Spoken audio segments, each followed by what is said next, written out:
આ બધું મને એટલું આશ્ચર્યચકિત લાગે છે કે આ જે આ જગ્યા છે કાંઈ છે નહીં, તોય પણ એટલું વિશાળ સ્કૂલ પુરુષાર્થની નામથી શરૂ કરી છે ને એટલું ભવ્ય દેખાય છે. એની ઉર્જા જે છે આપણે મનમાં બહુ નમે છે. બહુ અભિનંદન કરું છું આ છોકરાઓને. સ્કૂલમાં અમને ખબર છે, સમનજીથી જોડાયેલી છું બહુ વર્ષ પહેલાંથી. સમનજીએ મને 2020 જ્યારે કોવિડ હતો ત્યારે કીધું કે આ સ્કૂલ છે, ત્યારે મને ખબર ના હતી કે આ સ્કૂલ કેવી છે અને શું છે. આજે જોઈને સાચે આશ્ચર્યચકિત થઈ ગઈ છું.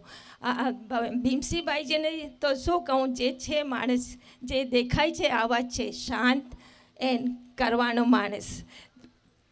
એની વિચારધારા, પ્રેરણાદાયક પ્રવૃત્તિઓ અને સકારાત્મક વાતાવરણ જોઈને હું ખરેખર બહુ આનંદ થઈ ગઈ છું. મને હમણાં જ્યારે મેં પહેલાં ભીમસિંહભાઈને ઓળખતી ન હતી, જ્યારે હું આજે પહેલી વાર મળી છું ગઈકાલે, પણ મેં વાત કરતી ત્યારે મને આમ લાગતો હતો કે ખબર નહીં દેખાય આવા છે પણ શું જ કરે છે.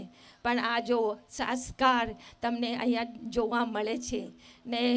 તપોવન તો એક બહુ વિશાળ, અમે શું કહીએ છીએ, ગુરુકુલમ છે. સાચે જ ગુરુકુલમ છે.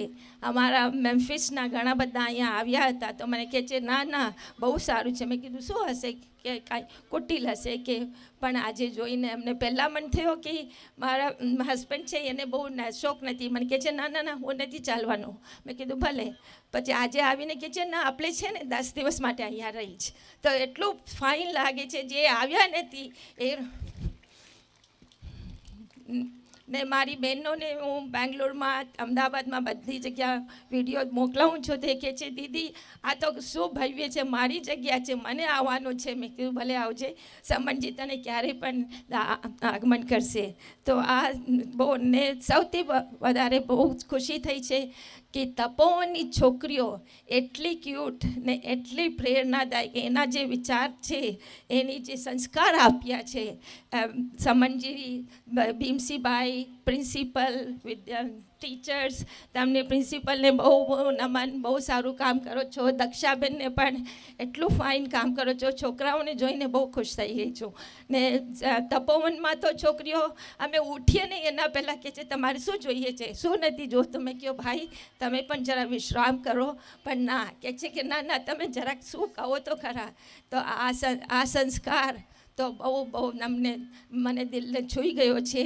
બહુ અનુમાદના. હવે સમનજીના વિષય. સમનજી આપને વંદના. સમનજી તો એક સાચે આધ્યાત્મિક સંત છે. એને જે ધારે છે એ કરી લે છે. એની જે પ્રેરણા છે, એની જો અમે ઇંગ્લિશમાં કહીએ છીએ ડેડિકેશન, એ એક સમનજીને એક મનમાં આવી જાય તો એ પૂરો જ થવાનો છે. જે પણ હોય, ક્યાં પણ હોય, શું પણ હોય, પણ થાય છે.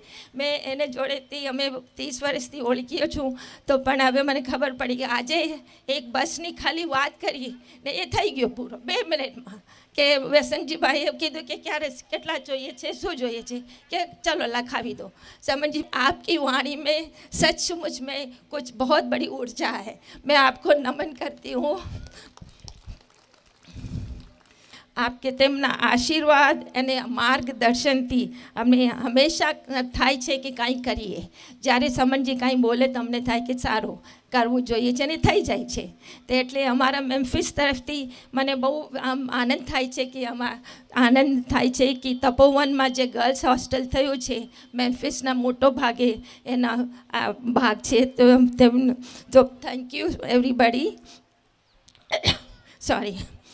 અને આ ઉર્જા, તપોવન, પુરુષાર્થ, સબની ઉર્જા એટલી આનંદ થાય છે. તો હું તો મારા આંખ નમ થઈ ગયા છે, બોલવાનો ગદગદ થઈ ગઈ છું કે એટલી પ્રેમ, એટલો પ્યાર છે, સંસ્કાર છે, મને અહીંયા ક્યાંય નથી મળવાનો. આ 2 દિવસ એટલા મને ખુશ થઈ છું કે મારી જિંદગીનો કાયમ મારા માઇન્ડમાં રહેશે, મારા દિલમાં રહેશે કે આ શું છે. ને આના તો જેટલું બોલું એટલું ઓછું છે. પણ એટલું જ કહું છું કે બહુ આભાર છું સમનજીને, ભીમસિંહભાઈને, બધા જ ટીચર્સને અને ને સ્ટુડન્ટ્સને, વિદ્યાર્થીઓ, તમે બહુ સારું કર્યું છે. 2 દિવસથી ગઈકાલનો કાર્યક્રમ પણ બહુ સરસ હતો. એટલો આનંદ આવ્યો ને આજે ને બધા કાર્યક્રમમાં કાંઈ ને કાંઈ ઉપદેશ છે, એમાં અર્થ છે, કાંઈ લઈ જવા માટે અમને આપો છો તમે. બહુ સારું કરો છો. બહુ હાર્ડ વર્ક છે ને બહુ અનુમાનના ને આગે બહુ વધે એટલી જ મારી આ પ્રેરણા છે, અનુવાદના છે. Thank you.